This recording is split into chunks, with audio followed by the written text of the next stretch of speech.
하나님 감사합니다. 오늘도 시편 134편을 통하여 하나님의 말씀 앞에 온전히 서는 귀한 시간이 되게 하옵소서. 낮이나 밤이나 주님만 바라보는 시간이 되게 하옵소서. 예수 그리스도의 이름으로 기도드렸사옵나이다. 아멘. 네, 오늘 하나님의 말씀은 시편 134편입니다. 1절로 3절 보겠습니다. 보라, 밤에 여호와의 성전에 서 있는 여호와의 모든 종들아, 여호와를 송축하라. 성소를 향하여 너희 손을 들고 여호와를 송축하라. 천지를 지으신 여호와께서 시온에서 내게 복을 주실지어다.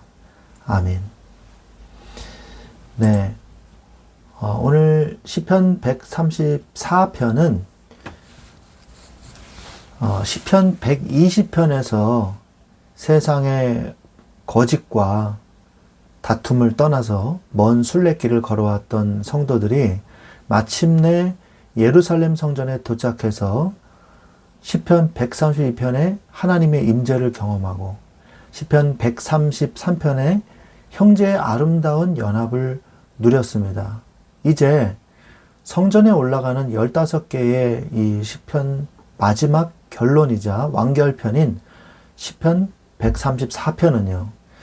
긴 순례 여정을 마치고 밤중에 성전을 파수하며 섬기는 제사장들과 레위인들을 향해 하나님을 찬양하라고 권면하고 있습니다. 이에 대해 제사장들이 순례자들을 향해 하나님의 복이 임할지어다 라고 축도하며 여정을 아름답게 마무리하는 완성되는 그런 찬가가 되겠습니다. 이 시편은 구약 성전에 이 밤중에도 등불이 꺼지지 않도록 지키고 성전문을 파수하면서 밤새 기도의 자리를 지키는 제사장들과 레위인들이 있었거든요. 역대상 9장 33절에 나오죠. 이 시는요, 밤새 성소를 지키는 자들과 순례를 마치고 다시 삶의 터전으로 돌아가는 백성들 사이에 영적 교제를 바탕으로 하고 있습니다. 전체적인 내용을 좀 보면요. 시편 134편은 순례자들의 송축을 권면하고요. 그리고 성전 봉사자들의 축도 및 축복을 선포하는 내용으로서 이 내용이 끝나고 있습니다. 1절, 2절을 보면 밤에 서 있는 자들을 향한 송축을 권면하고 있거든요. 보라, 밤에 여호와의 성전에 서 있는 여호와의 모든 종들아, 여호와를 송축하라. 성소를 향하여 너희 손을 들고 여호와를 송축하라 라고 말씀하고 있죠. 순례자들은 밤에도 쉬지 않고 성소를 지키는 제사장들과 그리고 레위인들을 향해서 손을 들고 하나님을 찬양하라고 권면을 하고 있습니다. 왜 권면을 했을까요? 여기서는 밤이라는 것이 우리가 주목을 해봐야 되겠습니다. 세상이 모두 잠들고 있는 이 정적의 시간, 조용한 고요의 시간이자 또한 이 밤은요, 인간적인 어두움과 고독의 시간입니다. 그러나 성도는 남들이 보지 않는 은밀한 시간, 즉 삶의 어두운 밤에도 하나님을 향한 예배와 기도를 멈추지 않는 자임을 우리는 알아야 되는 것이죠. 우리가 힘들고 어려운 밤의 시간에도 여호와 하나님을 마땅히 찬송하고 예배해야 합니다. 그러한 모습, 밤이나 낮이나 힘들 때나 어려울 때나 여호와 하나님을 찬양하고 여호와 하나님께 예배드려야만 하는 주의 제사장들과 레위인들, 그리고 신약시대에 이제는 모두가 제사장과 레위인의 역할을 해야 하는 이 신약시대에 우리의 성도의 신앙의 자세임을 우리는 알아야 되는 것입니다. 성소를 향해서 손을 드는 것은요, 하나님께 대한 완전한 그리고 전적인 의지, 간절한 찬양을 뜻하고 있죠. 그래서 내 삶에 고난과 어두움에 이런 밤이 찾아왔을 때 우리는 예배와 찬양을 통하여 더욱더 빛을 발하는 그리스도의 등불이 되어야 될 줄로 믿습니다. 3절에서 시온에서 선포되는 하나님의 축복이죠. 천지를 지으신 여호와께서 시온에서 내게 복을 주실지어다 말씀하고 있습니다. 순례자들의 찬양을 권면하는 이 모습을 보면서 성전의 제사장들이 순례자들을 향해 하나님의 축복을 선포하고 있죠. 축복의 원천은 어디입니까? 천지를 지으신 여호와이십니다. 우리에게 복을 주시는 하나님은 온 우주 만물을 창조하신 권능의 하나님이십니다. 세상의 그 어떤 한계나 상황도 하나님의 복을 막을 수 없는 것이죠. 그 시온에서 내게 복을 주신다 말씀하고 계시는데, 시온은 뭡니까? 성전이 있는 시온을 얘기하는 거죠. 하나님의 은혜와 복이 시작되고 흘러나오는 거룩한 근원지가 바로 시온 성전인 것입니다. 그러면서 너에게 이렇게 말씀하시는데, 물이 전체에게 뭉뚱그려서 주는 그런 복이 아니라 개인 한 사람 한 사람의 이름을 지명하여 삶의 터전으로 돌아가는 그들에게 하나님께서 축복하시는 그런 내용이 되겠습니다.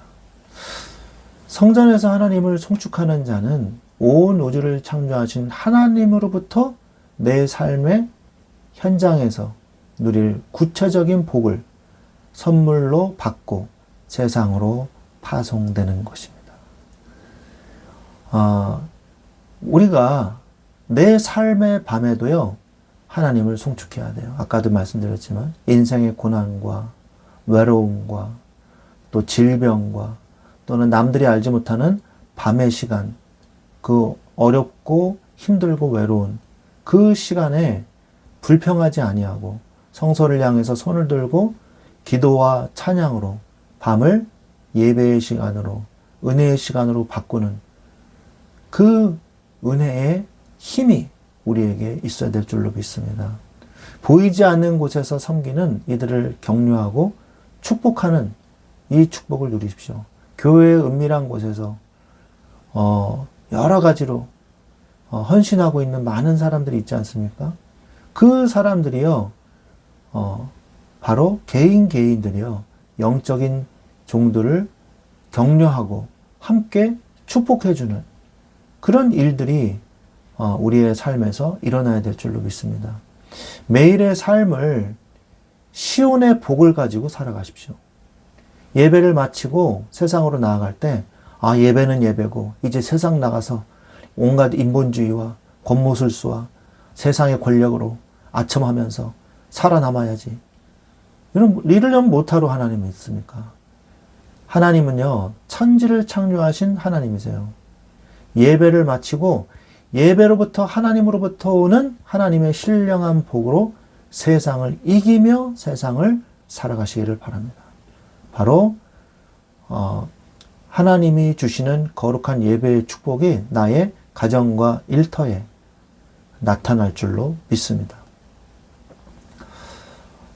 우리가 또한 예배를 마치고 돌아가는 그 성도들을 향해 제사장은요, 여전히 그 예배당에 남아 있어요. 그리고 삶의 일터로 돌아가는 그 성도들을 위해서 제사장들과 레위인들은 성소에 남아 그들을 위하여 끊임없이 기도하고 끊임없이 예배 드립니다. 이게 바로 사실은 주의 종이 해야 될 일이에요. 성도들이 삶의 현장에서 승리할 수 있도록, 성도들이 삶의 현장에서 하나님으로부터 오는 축복을 가지고 복음의 능력을 가지고 세상을 승리할 수 있도록 그들을 위하여 기도하는 사명을 잊지 말아야 될 것입니다. 우리는 결론적으로 영원한 대제사장 되시는 예수 그리스도의 중보로 말미암아 우리가 세상을 살아가고 있습니다. 예수 그리스도는 우리를 향한 기도를 쉬지 않으셨습니다. 그리고 앞으로도 쉬지 않으십니다. 예수님은 우리의 영원한 대제사장이 되셔서 낮에도 밤에도 우리를 위하여 기도하고 계십니다. 그리고 그분의 중보를 통하여 우리는 구원의 살 길을 얻게 된 것입니다. 이 제사장적 축도는요, 3절에 훗날 부활하신 예수님께서 승천하시며 제자들에게 손을 들어 복을 비시고 세상 끝날까지 함께 하겠다고 약속하신 대사명의 파송과 연결이 됩니다. 우리는 예수 그리스도께서 축도하신, 축복해 주신 그 능력을 가지고 이제 세상에서 예수 그리스도의 빛을 발하는 작은 주님의 제자들이 되어야 될 줄로 믿습니다. 신앙생활이란 시편 120편에 세상에서 떠나서 시편 132편, 133편 성전을 거쳐서 그리고 다시 하나님의 복을 안고 세상으로 다시 들어가는 거룩한 순환인 것입니다. 어두운 밤에도 성소를 향해서 손을 들고 하나님을 찬양하는 자에게 온 세상을 지으신 하나님은 시온으로부터 영원히 마르지 않는 복을 부어 주십니다. 이 복을 품고 다시 세상을 향해 담대히 나아가는 복된 성도 여러분들이 되시기를 바랍니다.